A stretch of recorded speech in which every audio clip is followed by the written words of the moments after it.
Eurovision 2025 is behind us, and Europe, we gotta talk about these results. We gotta talk about these results. My name is Sean, and on my channel, I talk about all things Eurovision. This is our last live stream where we will be talking about this beloved contest. But for the last time, we have to kick it off with the intro. Let's go. What's up, Eurovision people? Do you love Eurovision as much as me? Reactions, live streams, discussions. This is the place to be. Come and subscribe. What are you waiting for? My content is free and honest. Come find me on Instagram. See you.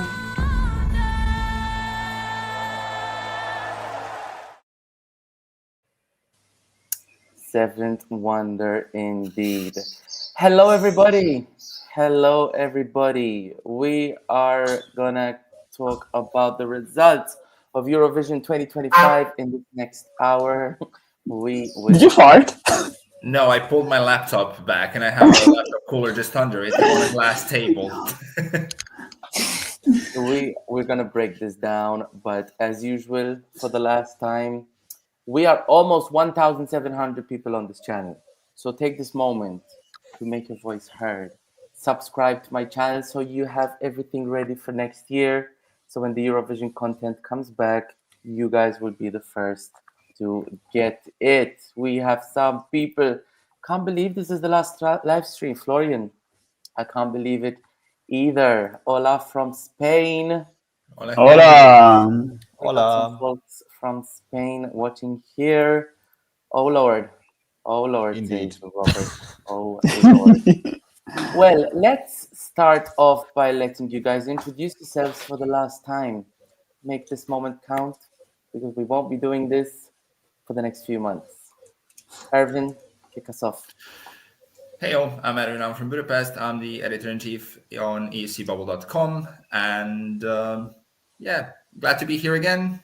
Sad to be here for the last time for this season. But yeah, it's been fun. And I'm Georgia from Italy. And yes, I'm also very, very sad that the season is over and the results what they were. But we can look forward to next year. And from Italy, we take a long flight to Iceland. Wow, my blood pressure and heart rate is still dropping from last evening, but still Gerdes Sepp, Epic Eurovision guy here, calling from Iceland. Okay, well, you guys all know me. I'm that bloke from Malta that talks about Eurovision all year round. And we got to kick it off and talk about our winner. Austria won Eurovision 2025. JJ won the jury vote and came fourth in the televote. And we are going to Austria next year. Ervin, how do you feel about this? I mean, it doesn't make me entirely happy that like the jury winner once again won the contest. And again, it's not someone who, let's say, came second in the televote. It's someone who came only fourth in the televote. But I do think that, like last night, Austria was one of the acts who had the overall package. I still would have preferred some other countries to win over them, but still, congrats to Austria and congrats to JJ. Eston, I tried to be as diplomatic as I could. Yeah, I would not have been happy with Austria's victory in any other scenario, but seeing the last two countries who could be possible winners, I accept this result. I don't think Austria was the best package. The song is good, the vocal performance is good, but the performance still, I don't see how it even came fourth with the televote. But, you know, Austria haven't been there for a while. Vienna, I guess. maybe in Spain. No, Innsbruck. Vienna. We'll see. Anyway, Austria, here we come. Well, I agree with Erwin that I'm not happy that the jury once again decided the result, but the other outcome would have been worse. So I guess we chose the least bad outcome. And I also agree with Eston that this was not the best package. Like, the vocals are great, but that's it. This is yet another winner, just like last year, that is going to be forgotten about within a week. Also, I think it is too similar to last year, like this fan guy with a high-pitched voice. I don't want the Eurovision to become one-dimensional. We had better packages, we had songs that were memorable, and I also don't understand how this won when in the past similar songs like Elina Nechayeva or Kate Miller-Heidke only came in the lower half of the top 10. This song was nothing special. With the amount of national languages that we had, a song in English winning is anticlimactic. And even the fact that this song is in English when it has no business to be in English, because you can understand what he's singing about anyway. It's opera. It could have been in German. It could have been just as effective. So I think the package in the end was very weak, and his only purpose was to prevent Israel from winning, basically, which would have been a lot worse as a scenario. So the only positive I can think of is that I am half Austrian. My grandparents from the paternal side are Austrian, so congratulations. Congratulations to my grandma. Would have loved JJ, knowing her idol was Boy George. So but apart from that, I can say that I'm happy with this result. At least the grunt was just like, that was the funniest moment of the whole thing. What was that? That? Why? I don't know. What was that? I mean, it's interesting we bring up, it's like we're the fans really are relieved that Austria won. I feel purely because Israel didn't win. And when it came down to that split screen, I don't think there was a person in the room that said, I think Israel deserves to win. I think we've narrowed it down to 2 at the end, and obviously for the future of the contest, most sane people said, let's just give it to Austria. But ultimately, I am surprised that Austria was the only one that managed to defeat Israel. For multiple reasons. I didn't think that the jury would go for Austria first. I thought Austria would be in the top 3 of the jury, but I could have seen France winning the jury more than Austria initially. And, many of those jury top 5 did not get more than 100 points in the televote. So when it came down to revealing the last 5 televotes, I said Austria is going to win this. But I have to say, just for all the people that said, no, you're wrong, you're crazy, you don't know what you're talking about, I've been saying since March that Israel is going to win the televote, I've been saying since that song was released that song is going to win the televote. And had it not been a good song, I don't think that it would have won the televote, because last year Aidan Golan had a good song, but because there were better songs, it didn't win the televote. And I do think that the weakness of Eurovision 2025 actually contributed to Israel being quite a comfortable televote winner. But the first televote winner in a very long time, I believe since 2019, that it didn't get more than 300 points. So maybe we can say that Israel's televote stronghold did start to crumble a little bit, even though they won the televote. But look at the semifinal, though. But like I said, I'm not surprised they won the televote. The point score between last year and this year for Israel, in a grand scheme of things, is basically identical. It dropped by less than 30 points. It 20-something points was the drop. Yeah, and it won 13 countries televotes. Last year was 15. So So we're there. And it won the televote in pretty much the same countries, more or less, like all of Western Europe. And I don't understand, like, is this fraudulent? I doubt that they bought SIM cards and votes because they won in huge countries. Like, if they were buying SIM cards, they would do like Cyprus and buy votes from Slovenia, Albania, and Azerbaijan. But just buying ads. They were buying ads, right? But are there so many people, so many Zionists, one could say, who would vote for Israel no matter what, to the point that in Germany, where I think it takes several hundred thousand votes, they won the televote? No, it doesn't.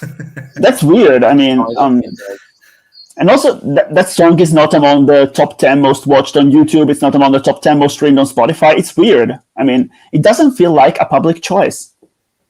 I mean, this song from any other country would not come anywhere near 200 points, maybe not even 100 points.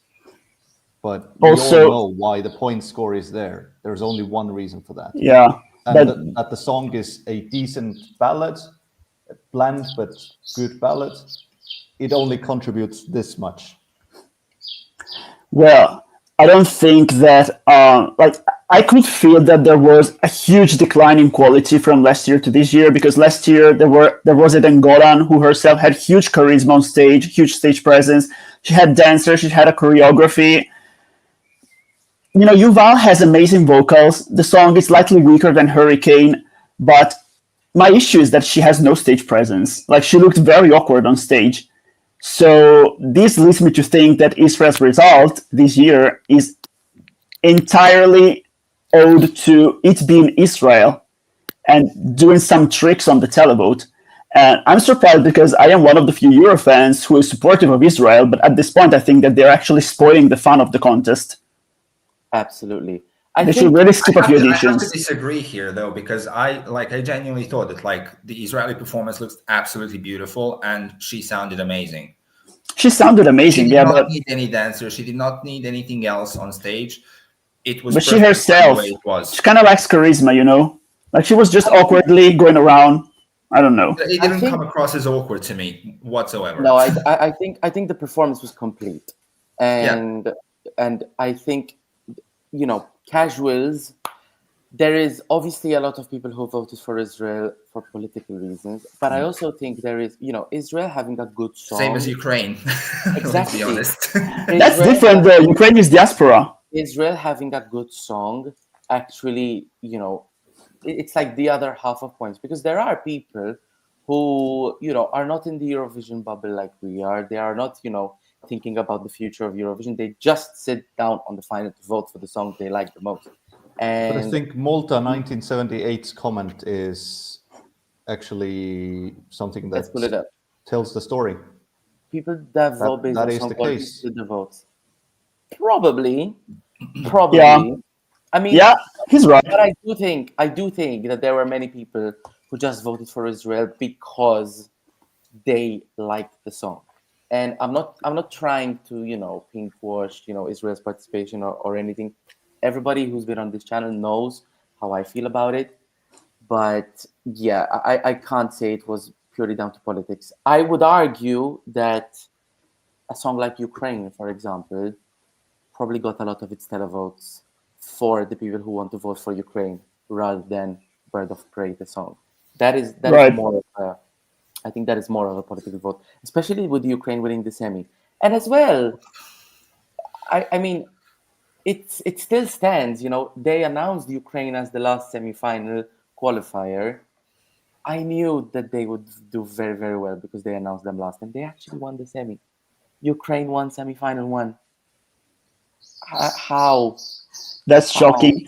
Everyone I heard from here, of course, who isn't Ukrainian, because I don't really know any Ukrainians here, they all panned the Ukrainian performance. Like, everybody was puzzled. He was running around. He was screaming. He was often out of tune during the song. I can get the emotion, but the song itself is a bad representation of progressive rock. Like, Lithuania was better in that sense.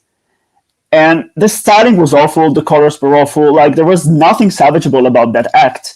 And yet, when they announced the televotes, I expected something like 70-something to match, you know, the Ukrainian diaspora in the strongest countries. And I was shocked to hear 160.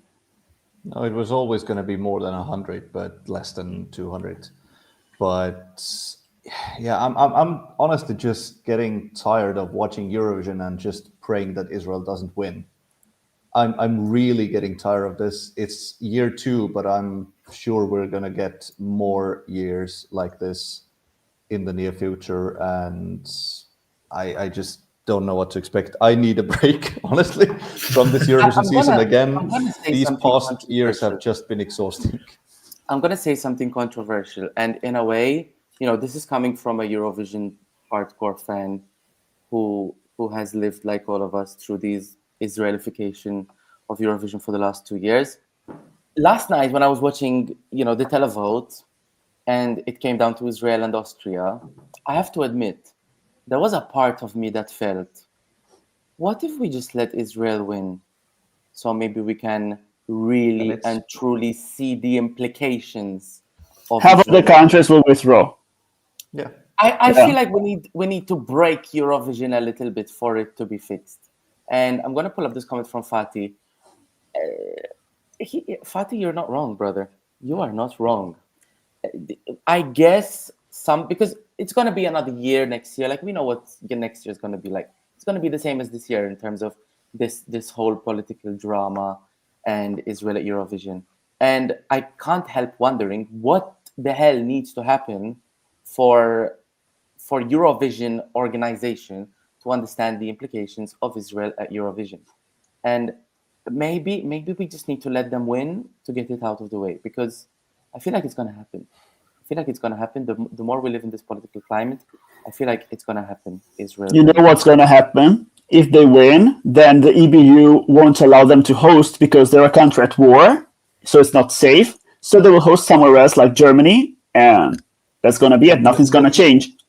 Like, I feel like there's only a handful of countries that we would even agree to host on Israel's behalf. Nobody. Germany would easily take it. Germany would take it. Germany, yeah, yes, but who would go to that Eurovision? Who would follow Azerbaijan will take it. Cover that Eurovision? Who would participate in that Eurovision? Well, I guess we will have to wait and see, because Israel didn't win, and next year we're not going to Israel. But I feel like it's going to happen sometime soon, I'm guessing. But let's diverge a little bit. Israel didn't win Eurovision, and it's not the only country participating. And rounding out our top 3 is Estonia. Eston, how do you feel about Tommy Cash giving Estonia the first top 3 since 2002? Yeah. I'm really happy for him. I mean, winning the televote in this year, crazy. Because let's be honest, it did. I'm happy with this result. I'm, of course, annoyed by the fact that we were only below Israel by 1 point. And before Austria's points were released, and I just kept seeing like Switzerland 0 and France very low points. And like, if this is going to be the end result with Israel winning in Estonia behind by 1 point, I didn't even know what I was going to do. But Tommy knew what he was doing. I was just surprised to see how many jury points he got. Right. I expected him to be in the top 10, but not with that high of a point score. But yeah, the casuals loved it, as I guess we all knew. 12 points from Malta. Right. And only 7 from Italy. I was disgusted. Yeah. I mean, we talked a lot about Estonia, in the run-up to Eurovision. And there was a lot of Eurovision fans that were not happy that Tommy Cash even got to represent Estonia. Ervin, how do you think this narrative built up for Tommy Cash to eventually come third in Eurovision? I mean, first of all, the song is catchy as hell, whether you want it or not. Even though it was song 3, song 20 came on and you still had espresso macchiato in your head, whether you liked it or not. Absolutely. And I do think that it still helped a lot that the voting was open from the beginning of the show. And a lot of people, let's say, found it funny, found it interesting, found it different, found it catchy, and they all voted for it. And it makes sense. Yeah. I think it's really funny, the top 2 in the televote were in the first 5 songs to be performed. So there's something to be said about this voting being open, that it does actually help the songs. It helps more the songs in the beginning than it would have if the voting starts from the end. But I do think that it's pretty much evenly split. It doesn't make a difference now, the running order, for the people who are going to do well in the televote. I mean, Albania came 5th in the televote, and they closed the show. So I think the running order matters less in this televoting being open from the beginning of the show. But I have to say, I think in the top 3, Estonia would have been the fairest winner, in my opinion. Right. Because it was the most voted for song, if we take away the political implications that we just discussed. And it actually did pretty well in the jury. But I mean, if Estonia won, that would have opened a different can of worms, as a lot of people would then think that Eurovision has definitely become a joke. Not really. Something like that has won. I mean, look at the previous years. No. All the joke entries have done badly. The jury winners have won, so it would have been a welcome change, I think. Even But I agree. a lot. You know what, guys? A joke to me with this. You know what, guys? I feel like the general public last year thought that Nemo was a joke entry. So that wouldn't have changed anything. I mean, look at the comments on YouTube. At least this time is a joke entry, not pretending to be anything else. It's just a joke entry. It's fun. It's a hit because it already is a hit. People would have been happy with it. And then next year, we'd all be back to normal. But from time to time, we have to have like a left field entry winning the whole thing. We did it with Finland in 2006. That didn't have any negative repercussions. And let's be real, what Tommy Cash brought to Eurovision is a very well done joke entry, because radio experts who composed most of the juries voted for him, like in 9th or 8th place, I don't remember. Almost 100 points. He got points from most countries from the jury even. So it was a joke entry, but it was a well done one. I mean, it was perfect. What was surprising to me is that Estonia only came 5th in the semi-final, and then they came 2nd in the final televote. The semis were weird. To me, or casuals watching in the final. That's exactly what it says. To me, it says that more fans like us are watching the semis than casuals, and the casuals that turn up on the final, the Espresso Macchiato is one of the 3 or 4 songs, I think, that people who just sit down and watch the final, they already knew something about. I'll think back to when I reacted to the songs with Sara Bonnici. She did not listen to any of the songs except obviously Malta, Espresso Macchiato, and I think there was Bara, Bada, Bastu in there as well. And this is a former Eurovision representative. Imagine what the casuals who sit down and watch Eurovision only in the final think and know about the songs beforehand. But I mean, speaking of wins that we would have not expected, Estonia, I think, would have come as a really welcome win, especially since it was not expected to win, because we all thought that the jury would destroy Estonia, when in reality, Estonia found its way in the top 10 of the jury. I mean, don't get me wrong. I would have been much happier with Estonia winning the contest than Austria, because I love the song a lot more. But yeah. Who came 4th? Sweden. Okay, This one. we have to talk about Sweden.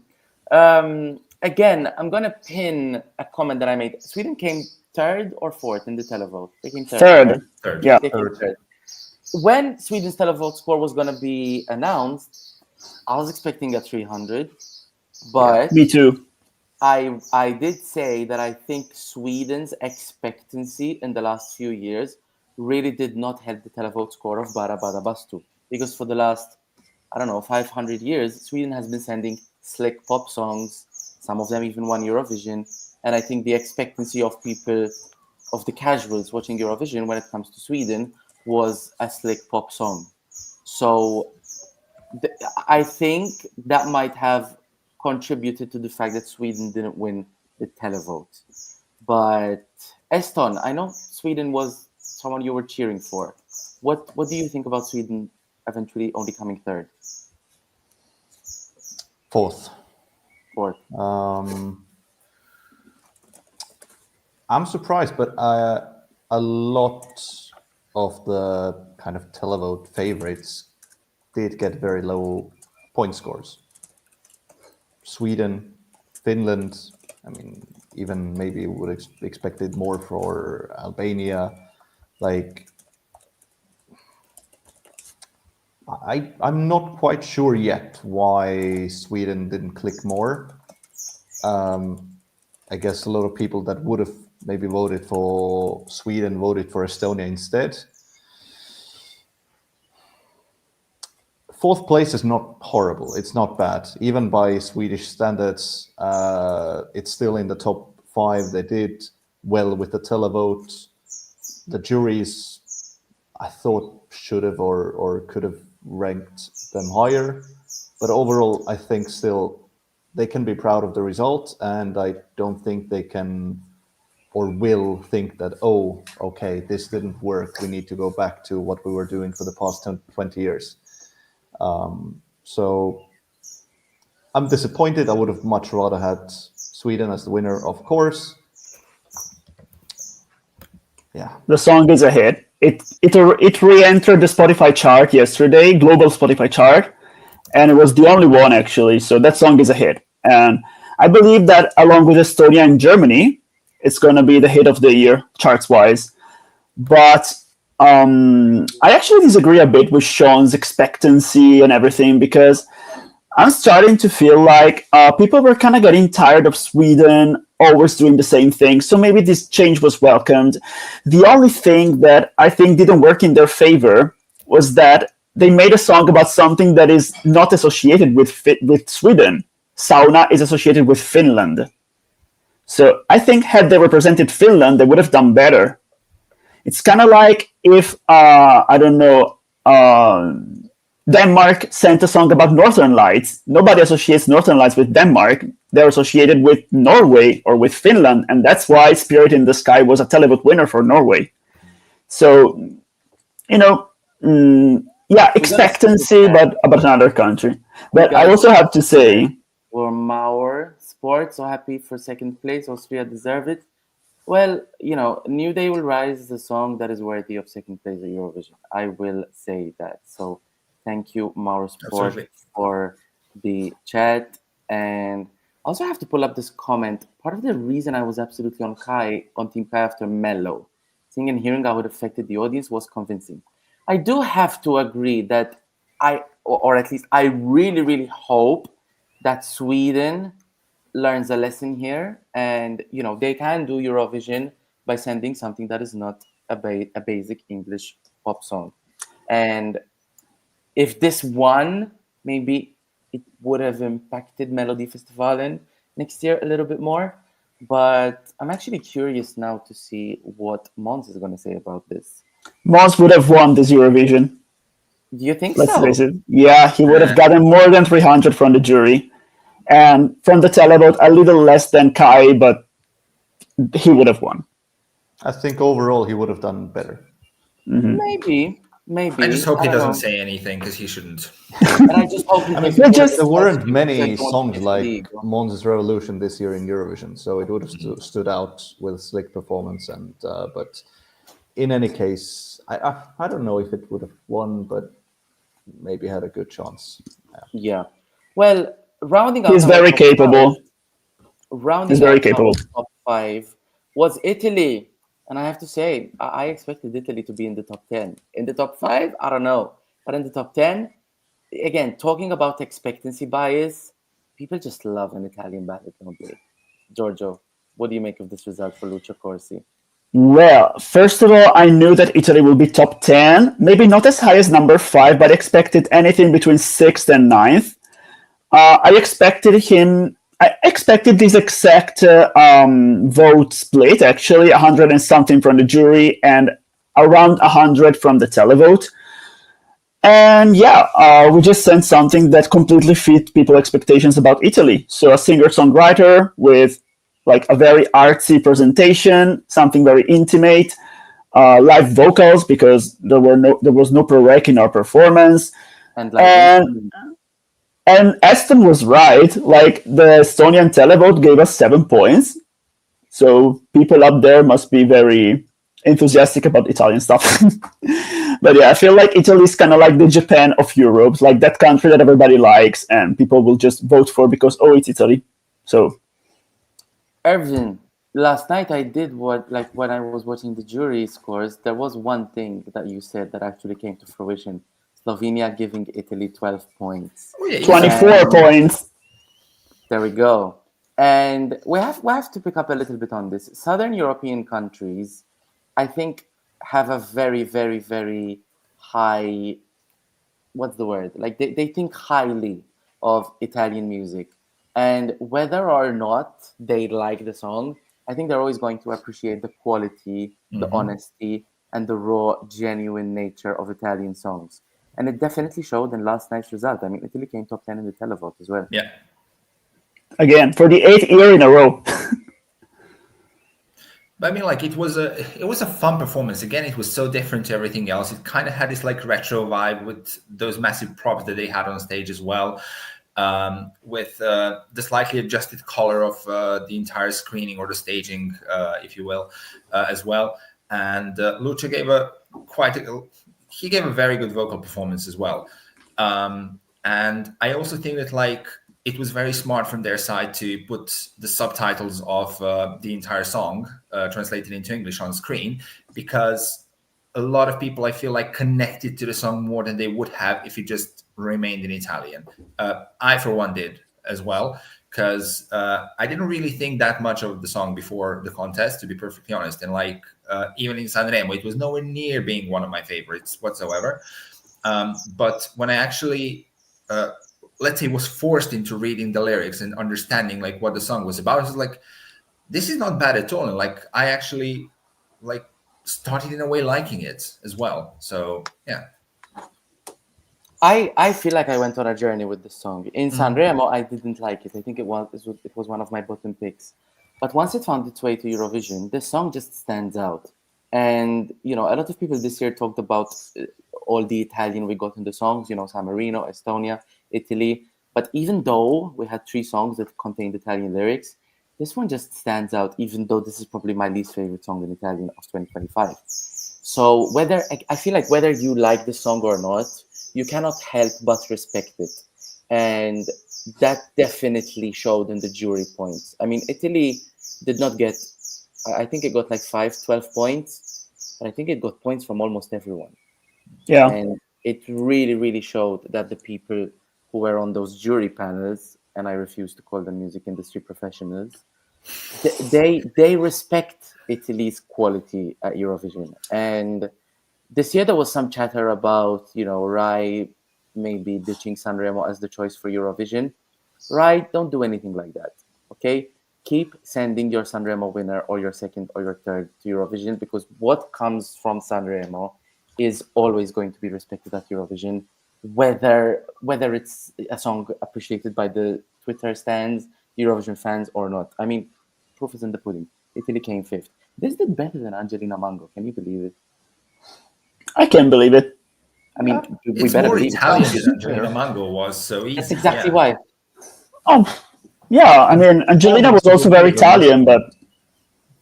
Huh? That song I mean, was the not performance was a Italian bit of a for me mess. She whatsoever. blended in with the stage, and it. Just, Yeah, right. This was a slick, classical, old school performance with a classical, old school throwback song. Italy always has the benefit of the language, of the melody. Everyone knows Italian music. Everyone loves Italian music. I always loved the song. I didn't follow Sanremo this year, but I always loved the song, and I did say this could do really, really well with the juries. And with a televote, naturally, it will always get decent points if it's something that people know what to expect from Italy. Absolutely. Well, you know, talking about 5 countries in the top 5 that, you know, I don't feel any big emotions for them. I have to tell you, I'm so happy Greece came 6th. I am elated for Greece. This is their best result since 2013. That song was beautiful from start to finish. The the performance connected with people, the theme of separation. People seem to understand it because this got, I think, 126 televote points. This was fantastic. The people I was watching Eurovision with, my friends, last night, they're not fans like I am, and everybody in the room liked Greece, and there were people who said that was the best ballad of the night. So I'm thrilled for Claudia. I'm thrilled for the Greek team, and I just hope that Greece can continue to send songs in Greek because they have done very, very well. They scored 2 top 10 televote finishes in the last 2 years with songs in Greek, and I have to pull up Eston and Giorgio here. Y'all didn't think Greece was going to qualify. Well, I didn't believe in her, but I'm actually thrilled for her as well because Claudia is so likable, and you can tell that her budget was not very high. Like, she did all she could with a song that she wrote herself, a song entirely in Greek, a song without the strongest melody. But I thought she wouldn't have charisma, but instead, she really sold me the song last night. And great. Can I also say, I think people really, really connected to her because, you know, in this whole like entertainment industry, showbiz, music, how many times do you see a lady show up in glasses? I mean, girl owns her glasses. And that's something really, really, you know, genuine and honest.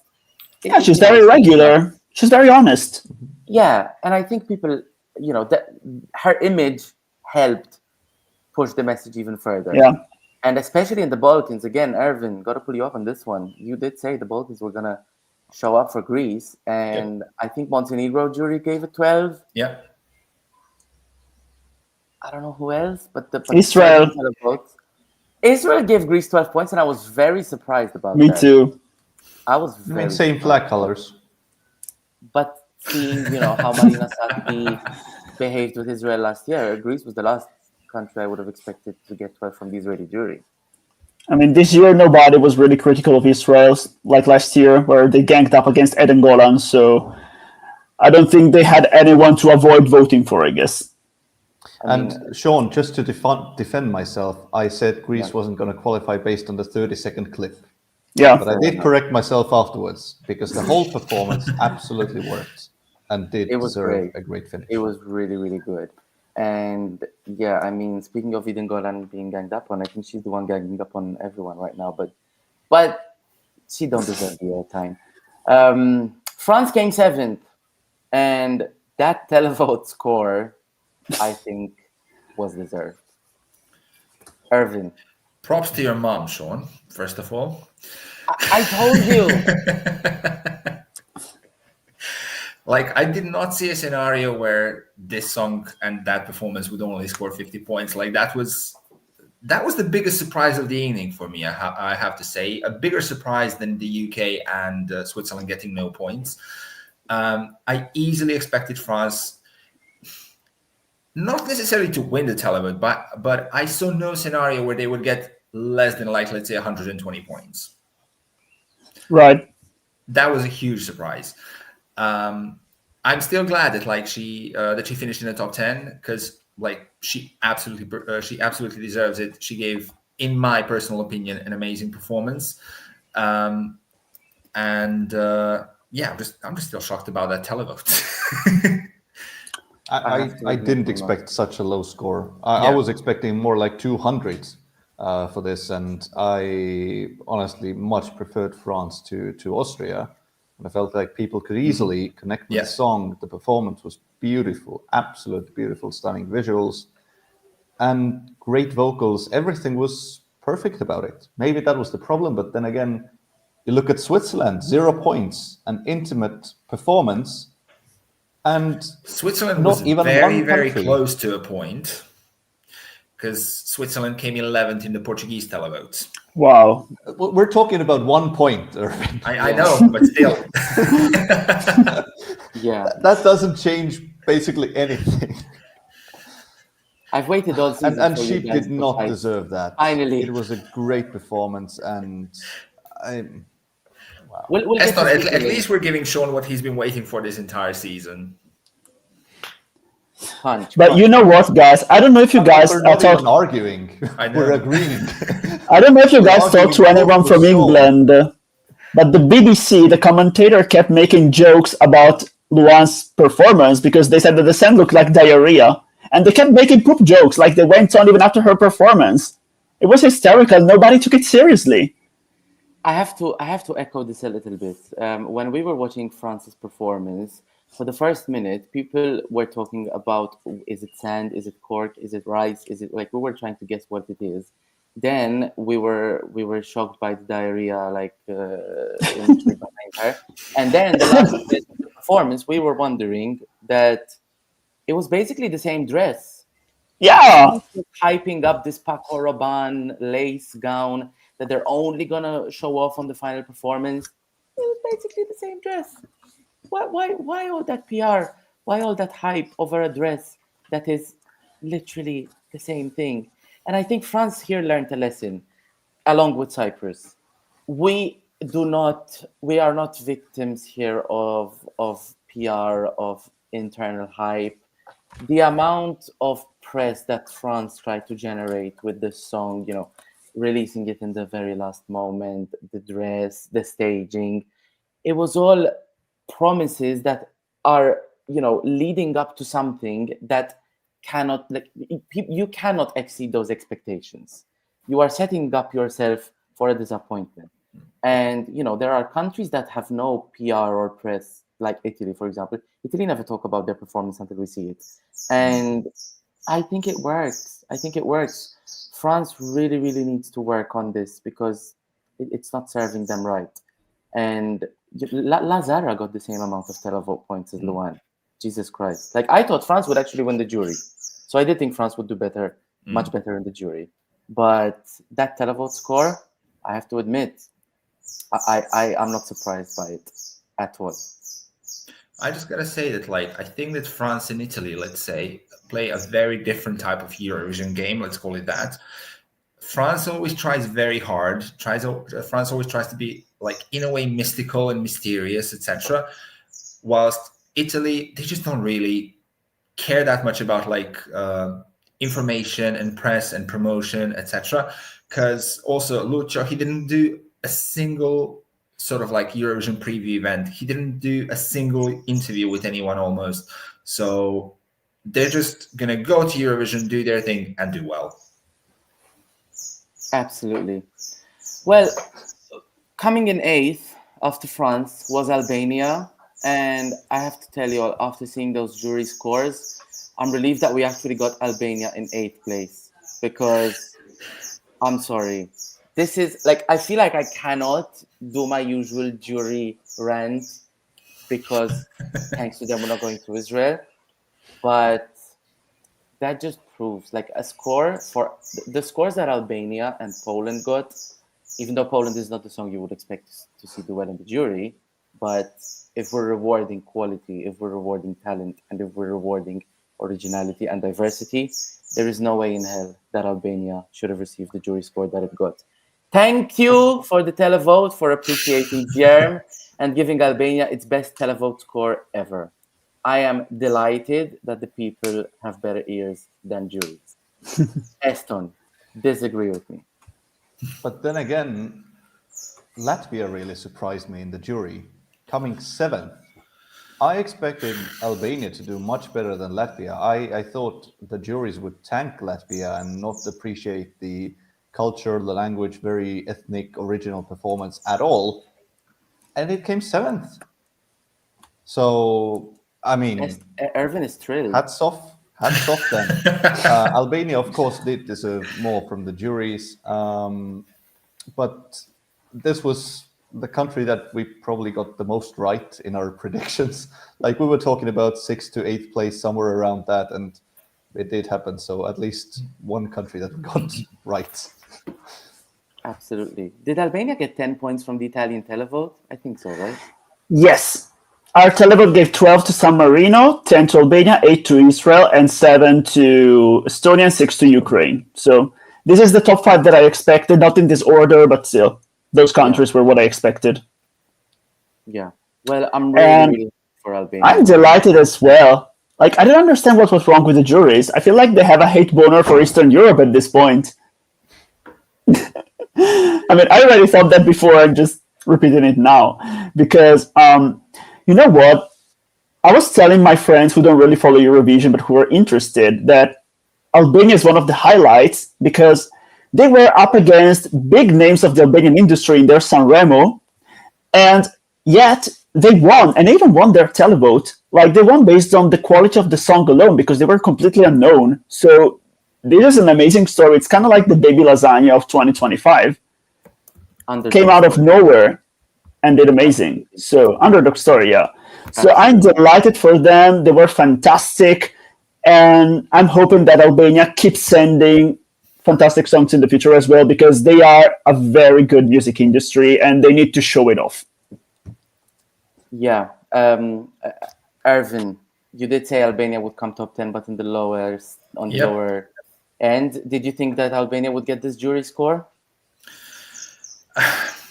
I thought that they were going to get a little bit more from the juries and a little bit less from the public, but they would end up where they basically did. The only thing that I was convinced that they were going to come 9th, but I'm glad that they came 8th. Absolutely. Well, they almost came 9th because they did tie with Ukraine. Yeah. And in 10th was Switzerland. I was very surprised to see Switzerland get 0 from the televote. But at the same time, again, watching it with the people who I watched it with, I think that performance, as beautiful as it was, it took way too long to pick up. And I don't think it caught the attention of enough people for it to be voted any points. Do I think it deserved 0 points? No. But then again, do I think it deserved to come 2nd in the jury? I think it did, actually. The performance was fantastic to me. It was very intimate. The lyrics were amazing. I mean, I think that was the best written song of the year, lyrics-wise. And she had an amazing soothing voice. The styling was great. I liked everything about it. I was shocked when it was announced 0. Like, I tried to give myself a reason why it happened. And I feel like people were kind of resentful that, I don't know, this is stupid, but people were kind of resentful that we are in Switzerland this year after somebody who came 5th in the televote won last year, so they wanted to punish them. I know it makes no sense, but I needed to find a reason because that was such a beautiful song and performance. And it was different from everything else. Really think about that. I don't. No one, of course. Yeah. I try to think like, okay, probably people that are watching this in groups, in parties, like with lots of people around, it's difficult to get emotional and connect with songs like this in that atmosphere. But people that watch it maybe at home with just their family or alone, I fully expected them to at least give some points. So, but I mean, totally undeserved. Undeserved. But the song really, really was never going to get a huge televote score to begin with. 0 is a lot. I mean, 0 I expect it's 30 or 40. Yeah, like when the televotes were coming up, I said Switzerland's going to get like 30, but 0. Wow. I mean, that song got as much as Remember Monday. And it's humiliating for the host country. Yeah, absolutely. It's not the first time. Not at all. No, it's quite usual. But it came in the top 10. Switzerland at least still made it into the top 10. Cheryl Aquilina, Malta being given only 8 televote points is a joke? No, it's not. I disagree. I told y'all. That song coming from Malta was never going to get the televote points that the fans expected it to. 8 points was still a bit lower than I expected it to get, but it's always with this kind of. It was what I was telling you on Friday when I was at your place, right? Whenever Malta brings a product that is so hyped up to the point that people actually start to think, oh my God, can we actually win it? It goes the other way. It's all in our heads, guys. It's all in our heads. Not saying that we can't do it, but it was never going to be this year. Here the problem was another. They took out the only selling point of the song, which is can't. So the song was left with nothing. The performance was messy. There was too much going on. I don't think But it that was going to 9 happen points. from the very beginning, because like they knew what they were doing. They knew that they cannot get away with it, and like just because the song got played like in a random club in front of 200 people in the UK, thinking that like, oh my god, this is going to be amazing, because like everyone's going to love it. The UK gave it 1 point. Malta, if you're smart for next year, don't listen to what other people say, especially not people in the UK. Listen to me. And Malta 1978 is with me on that one. I'm not going to say that we should have sent, someone else, or, it's useless making these kinds of predictions afterwards. But I think that we really, really need to be a little bit more realistic with these things. And just because we like the song, it doesn't mean that it will be the only song that is liked. And Ervin, you hit the nail on the head when you said the song only was played in a club in the UK. And like the Maltese media was like, Mariana Conte goes viral in England. Mariana Conte goes viral here. We are contributing, and when I say we, I mean media that I'm not part of. This is contributing to unrealistic expectations from the Maltese people, who, after a televote score like this, people will then fall into the rabbit hole of, oh, Euro neighbors, oh, everyone voting for Eastern European countries. People, I can't stress this enough. That is not the way to go. And yeah, I mean, 8 points was a little bit harsh, but honestly, I was not expecting a high televote score ever. And thank you, Nolbol, for saying this. The Maltese media this year really didn't do its work. And let's say hi to the cat lady who's new here. Hello. Hi, cat lady. Hello. Hi, cat. Please meow back. Please meow back. Okay, we have to talk a little bit about Finland, and that is something I did get wrong. I got it right. I was very wrong about Finland, because some people on the comments tell me, "Oh, why are you always talking about what you got right?" I mean, I'm going to tell you when I'm right, and I'm going to tell you when I'm wrong. And I was dead wrong about Finland. But it hurts to see Erika Vikman outside the top 10. Eston, what went wrong? I don't have the answer. I mean, I do. Outside the top 10 is absolutely crazy, and it got, where was it in the juries? It wasn't in the No, it was 11th with the juries. It was 11th. Okay. Yeah. It was 9th. And 9th with the tied with the UK, but overall 11th. And still outside the top 10. Yeah. I mean, Erika gave a great performance. The vocals weren't perfect. She can do better than that.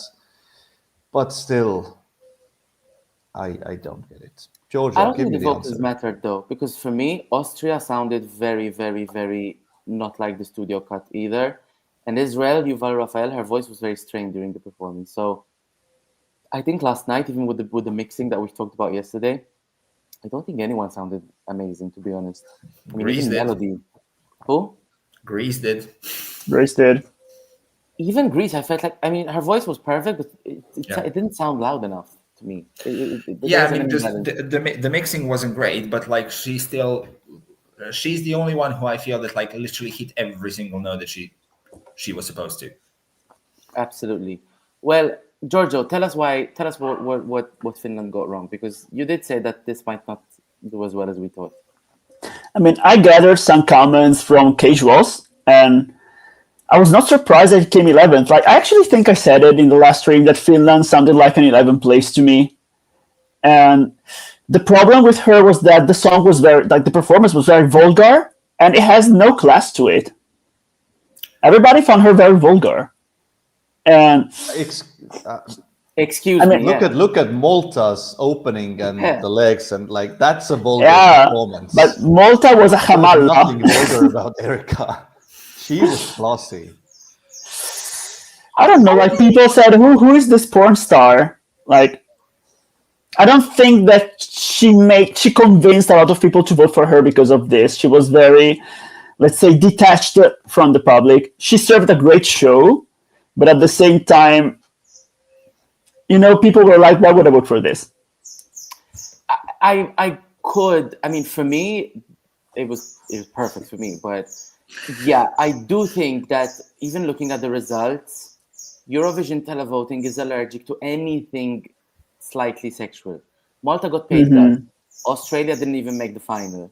Thank God. And Finland didn't get the televote score that we expected. But when I look back and think, what because I expected Finland to do better in the televote, in reality. I think that in the bubble, we love Erika Vikman so much that we were, half of our happiness was that she's back at Eurovision. She's actually doing Eurovision. And when we heard the song for the first time, I have to admit, yes, I was comparing it to Cicciolina. And yes, I was expecting so much from Erika Vikman. But hand on my heart, the song wasn't immediate enough. It wasn't. I hated it at the beginning. Ervin, you I didn't still like never it listened to it, to be honest. Yeah, you didn't like it when it came out, did you? No. But Greece getting more televote points than Finland. I mean, Sean, even you didn't expect that, right? No. But I thought about Finland a lot last night, and there are predictions that I make them solely because I want to be right about them, and I don't necessarily want them to happen. I just want to be right. But then there are also predictions that I make that I want to happen, and I want to be, right. So there is a difference. Finland was definitely something that I wanted to happen more than I didn't want. Israel was a prediction that I made that I would have loved to be wrong about. But yeah, sometimes, we are human. We are all affected by delusion sometimes. But yeah, Finland ultimately came 11th. I'm going to touch up a little bit on Poland because I did say Poland's going to come top 15. And I'm so happy they actually did, because after watching that disgusting jury score that they got, come on, jury. But it was expected, no? It was. I had a feeling that this is going to do similarly to Michał, but with a slightly lower televote, because I feel that a lot of Polish people around Europe, they voted for Poland because it's Justyna, not necessarily because they enjoy the song, etc. Because Justyna is someone that they know and someone who has been around for so many years and is that well known, is that popular, etc. But if you just watch the song and if you just watch the performance and listen to the song, it's a very long 3 minutes and there's a lot going on stage. And I never actually saw the juries going so much for it. Oh my God, heaven sent. The song isn't, but the main thing I question about Poland is what was that recap clip? Just exactly. Swinging down, right. Not singing even one word, one note. She was just holding on for dear life, and that was the recap. I was wondering about that decision. I was wondering about that because, in order to have a different sort of recap, you actually have to request that separately, and you need to have it approved because the recap part for Poland was completely different in the semifinal. So it's who in the Polish delegation in their right minds thought that we should change it and we should change it to this? The recap cut was crazy. I was so surprised by the recap cut. It was the worst. It was Sara Bonici bad. I mean, why that recap cut? It was the worst one. And it's actually, and they still scored over 100 points in the televote. And it's a really interesting point. 139. It's a really interesting point you made about, there was a little bit too much going on stage, because the casuals that I watched it with, 2 of them were on our public reacts, and both of them said that there were too many gimmicks on stage. Mm-hmm. And that was the moment where I agreed with them about the harness. I could have lost the harness. I would have kept the pyro, I would have kept the violin, but maybe the harness part was a little bit extra. That's maybe where I would have done things differently for Poland. But it's Poland's best result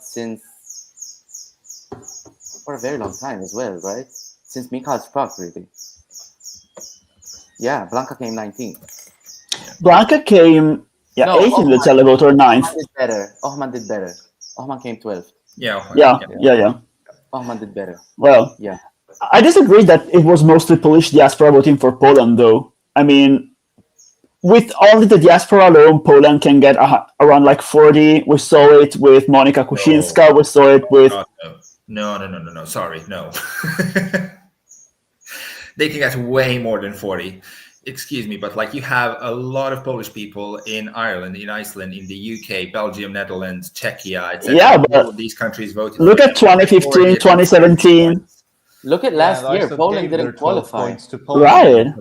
What a surprise. The thing is, like Georgia as well, like the Polish diaspora is always going to vote if they think that their song is really, really good, and or if they think that their artist is really, really good, which was not the case with Raphael, which was not the case that much with Monika Kuczynska, with the Fire, Hire, Desire, Wire woman whose name I can't remember right now, etc. But Justina is someone that is good. Oh, she was my winner in 1995, and she was my winner this year as well. Well, I think ultimately Poland got a result that they can be proud of. Yeah. We'll have to talk a little bit about Spain, and I have to say, I was in a room with people who loved Spain pre and post revamp, but when they saw that staging and that black and white thing, that was not the performance for Melody. Come on now. That performance was not it. And even, the audio mixing, the hair extensions, I keep talking about these hair extensions, they were terrible. Everybody talks about that here. They were terrible. And I'm actually surprised Spain got 10 points from the public. I was totally expecting 0 when the televote started to come out. I mean, it only got points from 6 from Portugal, 3 from the rest of the world, 1 from Ireland. That's it. Yeah. I expected her to get only from Portugal, to be perfectly honest. When I heard 10, I was like, yeah, that's probably all from Portugal. I mean, Portugal doesn't always turn up for Spain, especially when it's... Yeah, you're right. I think Portugal really, really turns up for Spain when everyone else is turning up for Spain, really. Like, they gave points to Chanel. I think they gave some points to Nebulosa, but not that many. Yeah, 6 points I think is fair from Portugal, and they did get 3 from the rest of the world, so at least they can be happy. Latin America. Yeah. The United Kingdom getting 0. We kind of expected this, did we? Eston. I mean, we here didn't. And everyone was shocked because everyone basically was maxing out their votes, at least here in Husavik. 20 all votes going to the UK. The UK only came 18th in the televote in Estonia, and that was their highest result. Wow. 18th in Iceland as well. No, I mean in Iceland. Yeah, sorry. Yeah. The epic Eurovision guy propaganda works. No, it really doesn't. Like, no matter what you do outside the bubble, and maybe bar espresso macchiato, which had huge press and huge hype, but yeah, just twice in a row UK 0. I mean, Samurai did well, but why twice in a row with arguably 2 quite different songs and stagings? But this year it was the most... For that song. Exactly.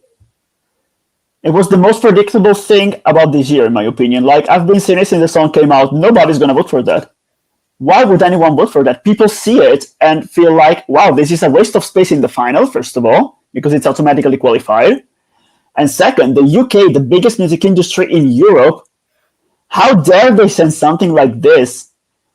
The 3 girls looked and sounded good, but the song was so uncool. Nobody wants to hear that, especially from a country like the United Kingdom.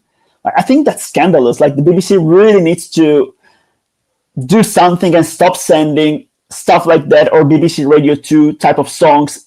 They really need to reassess and do something, because this is unacceptable from them. Even Germany managed to do something. I just think the BBC should not send a Eurovision song to Eurovision, or what they feel like it's a Eurovision song for Eurovision. Mm-hmm. They should send a song. Thank you. Thank you. That's exactly. I mean, and nobody they sent 2 songs, for example, in 2020, 2021. They were just 2021 was nice. Yeah, but he was an awful performer. Like, that guy is not supposed to be on stage, let's be honest. I mean, he was so awkward. The trumpets. I think My Last Breath would have gotten some televote points, but Amber's was dead on arrival. I think even that would have probably not got more than... They need a good full package. Somebody who can be on stage, a song that has some commercial appeal, but at the same time also has live performance appeal. Someone who can sing. You know, they just need a full package. It's always something missing. Last year, the performance was off-putting. This year, the song was unvotable. There's always something missing. They just need to get it right. I think what the people want from the UK is that for so many years we have these massive British artists that have stood the test of time in the music industry. Think of Freddie Mercury, think of Adele, think of Ellie Goulding, think of Rita Ora, think of Spice Girls. You know, you can do so much with the UK because the UK has an advantage that people will connect to the artist if like all they have to do is have stage presence and sing a good song. And they're just not. I mean, the hype machine in the UK is also broken because I feel like this year, when the song was released, we all said that, you know, this is not going to be a song that is competitive. And all I could hear from the UK fans and the media was like, we have to support Remember Monday because they are the UK act. They were the only ones supporting it. They were only because of the UK act. There was no, you know, praise for the song. We talked a lot about vocals, okay, but it's not The Voice, it's the Eurovision Song Contest.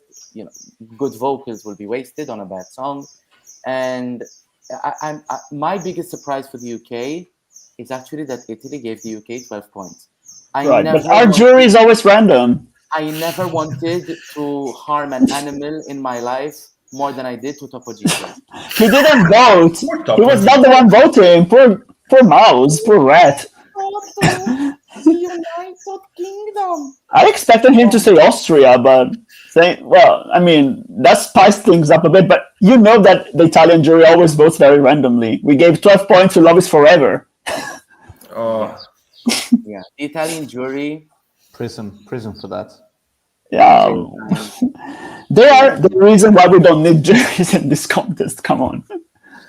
We definitely need juries in this contest. We need the juries back in the semi-finals as well, if you ask me. Yes, we absolutely do. I think the solution is kick out Israel and kick out the juries, and you have a fair contest for everyone. Yes, no, I agree with that. I disagree. I agree with that, at least for some periods. But then again, like, I see the arguments here in the comments as well. Like, but what does the jury reward then? People are mad that the jury didn't reward Garia when he couldn't really sing, and now that they're mad that they kind of rewarded Estonia and Germany a little bit.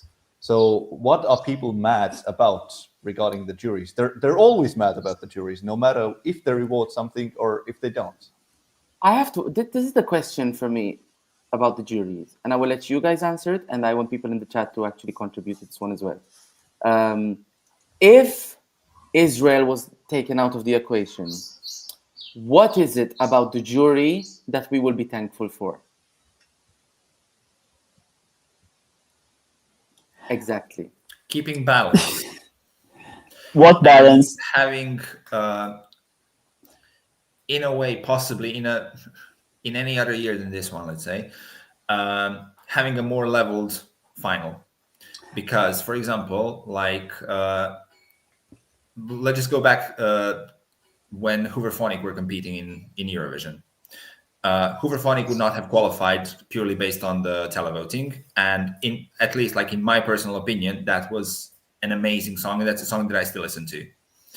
That was exactly for example, like the reason why we need the juries, because songs like that are never going to stand a chance. And if Switzerland, for example, with this particular song was in the semi-final, it would never have qualified. Whilst with the juries, it still finished top 2 in the final. But Evan, I have to say, you know, we're talking about, we're saying this for Switzerland and for Belgium in 2021, purely because we liked those songs. Right. I mean, it's subjective. I love Hooverphonic. Hooverphonic. But everything about Eurovision is always going to be subjective. You can find reasons pro and con for literally every single thing. But you need to think pro and con why someone did well, why someone did badly. You need to think about consensus. Like, everything is subjective, but there's a consensus among people, and it's the viewers at home to keep Eurovision alive. So I don't think that the juries, who are 185 people voting on what is basically their personal taste, I don't think they're needed. Like, they're only needed right now to avoid an Israel victory, basically. No, because like you again, like you don't have, let's say, clear indications of like how, based on what a casual viewer is going to vote. Because some of personal them are taste. just gonna not even necessarily personal taste. I'm gonna vote for something because it made me laugh, because it's ridiculous, because it's so bad that I just want. I do that all the time. I'm never gonna listen to it. Exactly, and that's not your personal taste, no. If you are in a jury, you inevitably feel the pressure to vote differently than what you actually like, and to reward, for example, musicality and just the ability to sing the song. But of course, they can't just vote based on one factor, for example, the vocals. Otherwise, I mean, you could send anyone with just a non-existing song but amazing vocals that would do good with the juries. So they need the overall package. They need other factors there. And I mean, if you look at one specific factor, for example, originality, again, it would not make any sense. So I agree that the juries would need some form of revamp, maybe more juries in a national jury, maybe more like factors, like you need different age groups, you need different fields, you need different like rock musicians and R&B musicians, jazz musicians in a jury. But I don't think overall we need to get rid of them. And they do have a place in Eurovision. I'm gonna conclude this jury discussion on this. I think that across the years, we have had juries for many years now, and you would expect that after all these years, we would somehow be able to expect what does well in the jury and what doesn't. Now, that doesn't mean that every year a ballad has to win with the jury. That doesn't mean that the same song has to come last with the jury. But when I see the jury scores, and to me, I can predict more the countries that will do well in the jury as opposed to the songs that will do well in the jury, then I think we have a problem. Because you have countries like Albania, like Serbia, like Slovenia, like even Poland, really, that they just, I would be very confused if I was someone in one of these countries' delegation trying to please the juries, because these countries have sent very different songs in the last few years, and they never seem to get rewarded with the jury. So I do think there is a problem in the jury there, where there seems to be a bias for plenty of countries and a bias against other countries. That is where I think the jury lets itself down. Now, if we're going to talk about jury revamp, if you're telling me that 5 people should have the opportunity to account for the rest of the televote of that country, we really need to have credible music industry professionals. Mm-hmm. We cannot have drag queens. We cannot have photographers. We cannot have even choreographers. To me, are not music industry professionals. I mean, we are voting for a song here, for Jesus' sake. We cannot have people who are known for things that are not, like, they are not music industry professionals if they are choreographers, photographers. Also, national final rejects. If you came last in a national final, hello, Hayley Atsofardi from Malta, you do not have a place on the jury panel. Come on, Malta is 500,000 people though. But Malta is just one example. There are many countries that have national final rejects on their jury panel. Sweden with Lisa Ajax in 2016, and she voted for the songs written by Swedish people who also were parts of her songwriting camps. And that's Sweden. With me. Okay, but one last then again, looking at this year's jury results, I mean, looking at least the top 8, 9, I would say it makes sense. Like, the jury should have rewarded Austria, Switzerland, France, Italy, Netherlands, even Sweden, Latvia, Greece. All of those countries the jury appreciated and ranked highly. And there's always more countries that, yeah, this should have got more, but there's only an infinite number of points that the jury can give out. So overall, I think this year, there wasn't a runaway jury winner. It was actually, compared to previous years, quite a good jury voting. Yeah. Let's close this out by talking a little bit about the semi-final results. And I'm just going to quickly say what stood out for me was that Croatia didn't come last in the semi. They came 12th. I'm thrilled for Georgia not coming last in the semi-final. And I'm a little bit disappointed that Serbia didn't get more points. I thought Serbia should have come at least 11th, even with, their usual diaspora. But clearly, people didn't connect with Milan. Ervin, what stood out from the semi-final results for you? What stood out? I didn't think that Australia was going to be the one to come 11th. To be honest, in the second semi-final, I was sort of expecting that to be either Serbia or Czechia. And Serbia and Czechia ended up with just 1 point between the two of them. Yeah. And I was also a little bit sad that all the points that came from Montenegro were from Serbia. Not because I feel like it was undeserved whatsoever, but surprise. I feel sad for Nina. So that's just on a personal level, let's say. And in the first semi-final, it was quite interesting to see how the San Marino jury voted, because that was the only jury that we had in both semi-finals, and how basically they voted for each and every of the songs that failed to qualify. Because they gave 12 points to Belgium. They also voted for Slovenia. All 7 of San Marino's points came from this of the Azerbaijani votes came from the San Marino jury, and they also voted both for Croatia and for Cyprus. So that was quite interesting to see.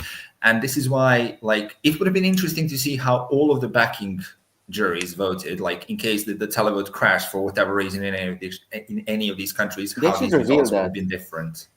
Sorry? They should reveal that. Yeah. I want to see what would have happened with the jury in the semifinals. And I actually think that if we had the jury, backing points, I think less people would be fighting for juries to come back in the semis, to be honest, because at least we have one jury, the San Marino jury, how they voted. My God. San Marino's weird though. They're Italians. This really stood out for me. No, not that. This really stood out for me. Latvia coming second in the televote. I said it. They're going to qualify with more than 100 points. I've been saying this in February. That's exactly what people want and expect to hear from Latvia. It was amazing. It was perfect. A strange mess. Listen, I mean, who are we going to blame it on? I think people really, really like the Latvian song. My dad loved them. And I think the running order really, really helped Latvia, because the first 3 songs, none of them qualified. Mm-hmm. And, coming after 3 non-qualifiers, Latvia must have really stood out for quality. And, clearly some people felt that the show started with Latvia, picked up the phone and they voted for them. And it was unique. That was unique, but I really think the running order helped them, especially seeing their televote score in the final. For this, I'm thankful for the jurors. Listen to that song ever again. I listened to it this morning many times. Good for you. Eston, what stood out for you in the semi results? Definitely Latvia. I did not expect that result. Also Belgium coming 14th. So far, not even a chance of qualification, with only 12 from San Marino, what Irvin mentioned. Just 5 from the Netherlands, 5 from Iceland, and 1 from Estonia. That's it. How is that fair and justified? And I feel like juries definitely would have pushed it into the final, and it would have been deserved. So this is a shocker. Also, that the first semi-final was a lot closer qualification-wise than the second one. Estonia 5th was a little bit low, but then again, we explained it with probably a lot more casuals watching the final and rating it highly there. Iceland comfortably qualifying. Also, sorry for interrupting you now, Eston, but I also think that people might have been more shocked in the first semi-final by espresso macchiato, and they got used to it by the final, and they found it Maybe funnier now. could be. Yeah, I see it. Who knows? I see it. It's really interesting how Iceland was a comfortable qualifier, and Iceland actually came 17th in the televote in the final. I have to say, I'm really, really happy for Iceland. A song in Icelandic, making the final, getting a very good televote score. Juries gave them 0, kind of expected, but I don't think it was justified. Viva for the juries, I guess. I did not expect Iceland to finish with 0, because for whatever reason, I was expecting the Danish jury to give it a couple of points. And I don't know why specifically the Danish, but that's the one that I focused on. Because they're the ones that always vote for Iceland.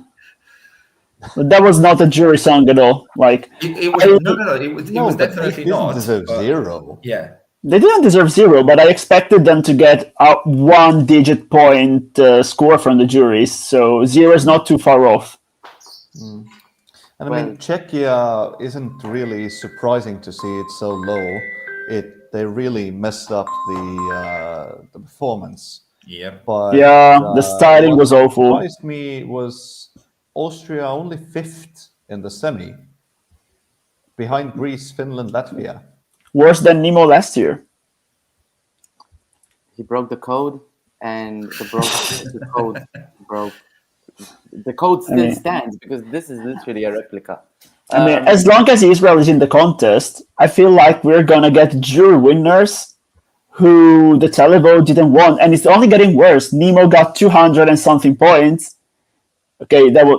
Why is everyone going? Okay, that was low, and then we got Austria this year with 178 points, still more than 100 behind the winner. And if you remove Israel from the equation, Austria wouldn't have won any televotes because the 4 countries where they got 10, which are, I think, Greece, Azerbaijan, Slovenia, and another one, they gave 12 to someone who was not Israel.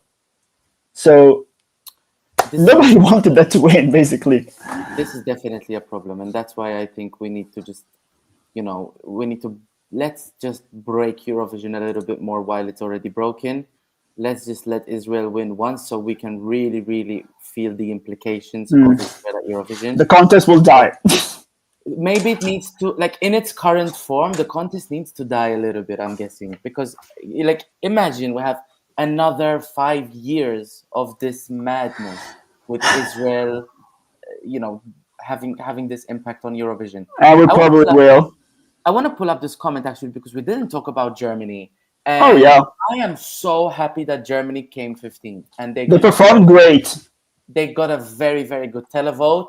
And I was not surprised to see that score from the televote, to be honest, because German fans were silently standing this song. And when I say silently, Germans are not usually ones to be proud of their act, no matter what they send. They're very, they're usually insecure about their Eurovision songs.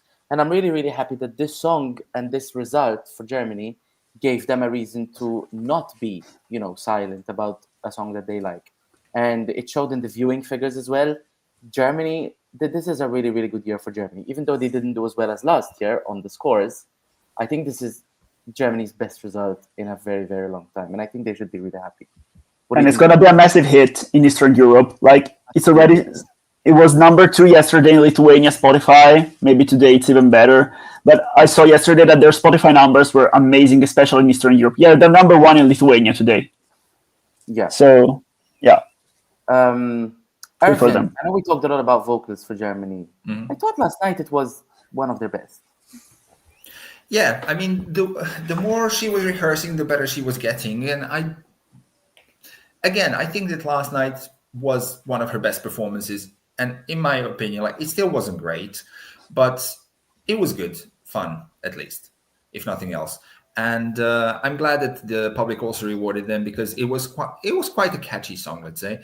And overall, 11th place with the public is something that, I don't think many Eurovision fans predicted of Germany. And I know that, a lot of people thought that, this was going to come last, even if it was never going to come last. But I think that Germany should be happy with this result. And scoring over 150 points in total is amazing. I just like I mentioned, like it's a bit sad that like last year they scored about like 30 points less and finished 3 places higher. But I think that like the Germans should be proud of this result. Absolutely. Eston, any thoughts on Germany? It grew on me throughout the season. It wasn't the most annoying song by the end. Definitely, yeah. Again, when we're talking about vocals, yes, there was improvement. They were still bad. So I of course don't know how they sounded in the jury. I heard they were much better, but a decent result. And the show was okay, and definitely they can be proud of it, especially since they sent the song in German. So yeah, I'm not mad about the result. Absolutely. Well, we did talk about most of these results, and I want to close this out with 2 questions. First, going into Eurovision 2026, oh my God, I can't believe I'm saying that. What are your expectations for the direction of Eurovision, if there will be any traveling in that sense? Where do you think we're going to be, well, not physically, but like musically, where do you think we can expect to see the contest travel towards? And I'm just going to kick off and say, after this year, and with this year's winner, I think delegations are still going to be in a phase where they have less of an idea what they want to send in order for their countries to do well with the winner that we have. But at the same time, I did say that about 2024, and 2024 turned out to be musically a really, really good year. So my answer is I have no idea. Georgia, I think nothing will change from this year, actually, because the winner is more or less similar to last year, but at the same time, it's not something that's going to have any impact because the song is obviously not going to be a hit. So I think that we will have a contest similar to this year. I just hope that Eastern European countries step the quality up a little bit because it was depressing for them this year. I mean, Albania carried the entire Eastern Europe, and I'm not sure that Estonia can be considered Eastern Europe anymore. So we don't really count. But the Balkans, Ukraine, the Caucasus, they really should do better next year. It was very Western-centered, and I rue this.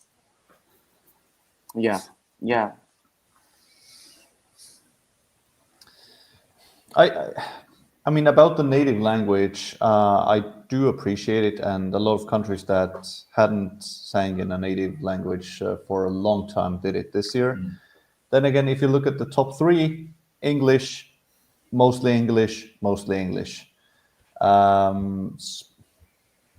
But yeah, I do agree with Sean. I have no idea where it's going to go, but I don't see any massive changes because Estonia was a quirky song, purely televote, but they did have a great PR and had a great result. Same-ish winner as last year, but then again, many of the ballads did really poorly or worse than expected. So it's still just another Eurovision. Anything can happen, and there are always going to be surprises. So you never know what's going to work the next year. So just keep up what you're doing if it's working, and change your format or selection process if it doesn't. Yeah, we'll see. Ervin, what can we expect from 2026? I mean, I agree with Georgia that like the winning song is not going to be a hit. I'm going to hear this song probably as many times as I heard The Code, which is never, on any radio stations, etc. Yeah. But what I do feel like is going to change for next year is that a lot of the smaller countries are going to stand up and possibly stand up together in their request of having the juries back in the semifinals as well. I think that is going to be possibly the only change that like we're going to be looking into, looking forward. Let's say going into 2026.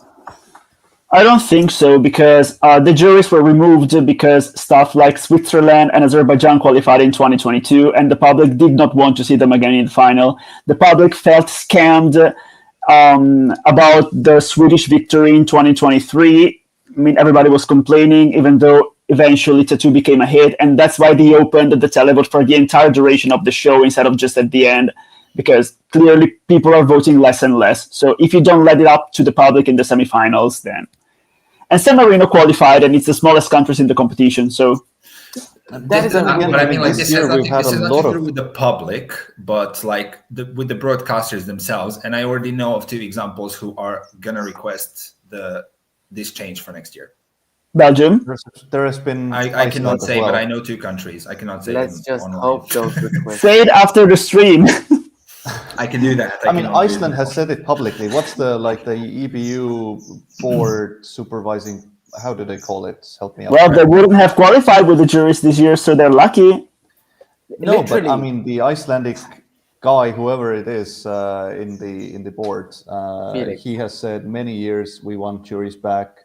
EBU high position guys have said, like, yes, this is one of the questions that's on the table and we have to discuss it, because many countries have pointed at that, like, this would be a good idea to bring them back. So this would be a heavy discussion at least.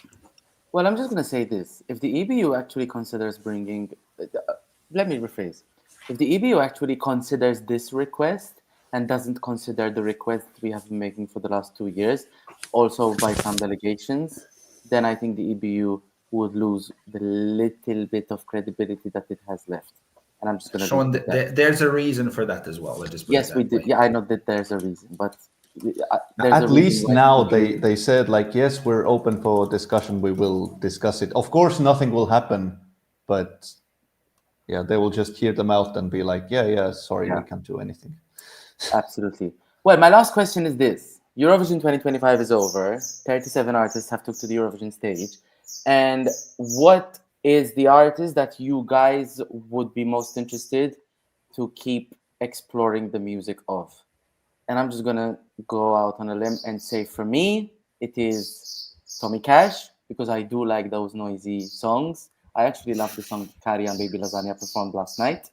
For me, it's Tommy Cash, Shkodra Elektronika, and I'm really curious to see what Claudia is going to be doing in the next few releases. What about you, Evan? Honestly, if anyone is going to be Catharsis, no one else. Okay.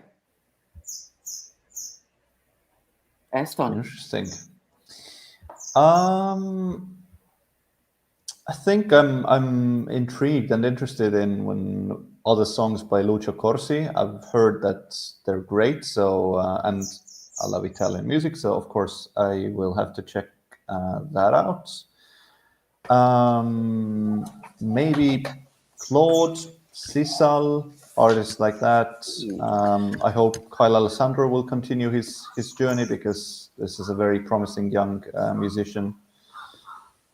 And yeah, Vibe, because I'm in Iceland, so I have to see what they're up to.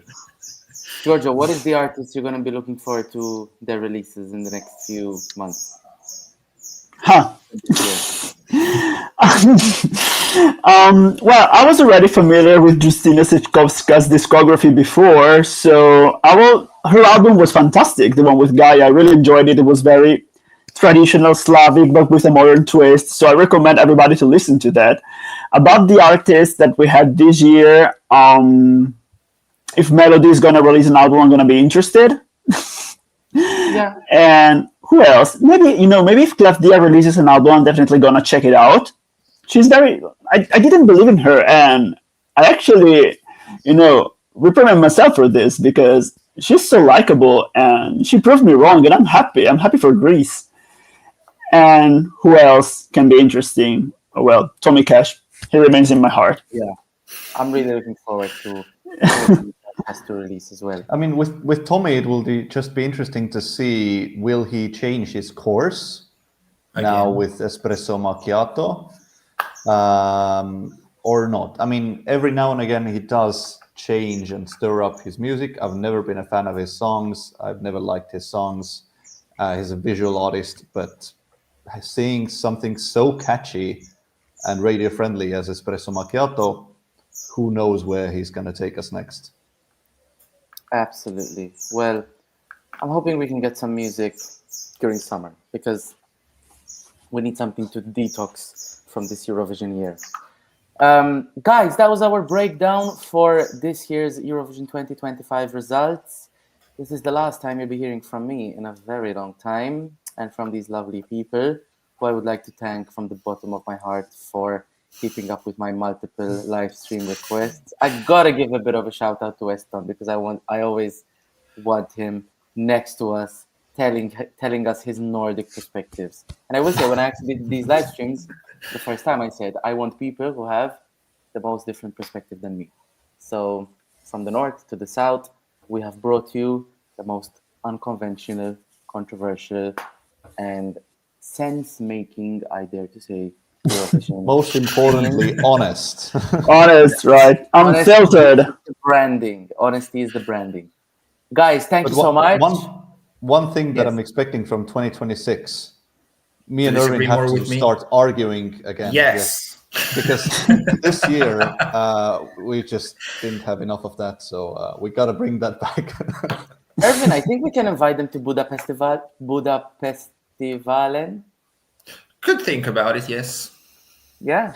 Yeah. Budapestivalen this September. Stay tuned. Guys, thank you so much for watching. Don't forget to subscribe. We are going to be back talking about Eurovision 2026 when the time comes. But for now, we're going to have a nice rest. We're going to have a nice detox from Eurovision. We might see you in Austria next year. But until then, thank you so much for watching. I do this for free. I do this because I love it. And I am humbled by the amount of people who are watching today and are commenting on the live chat. Truly grateful. Thank you so, so much. See you next Eurovision season. Have a good rest. Bye-bye. Happy post-Eurovision depression. Bye-bye.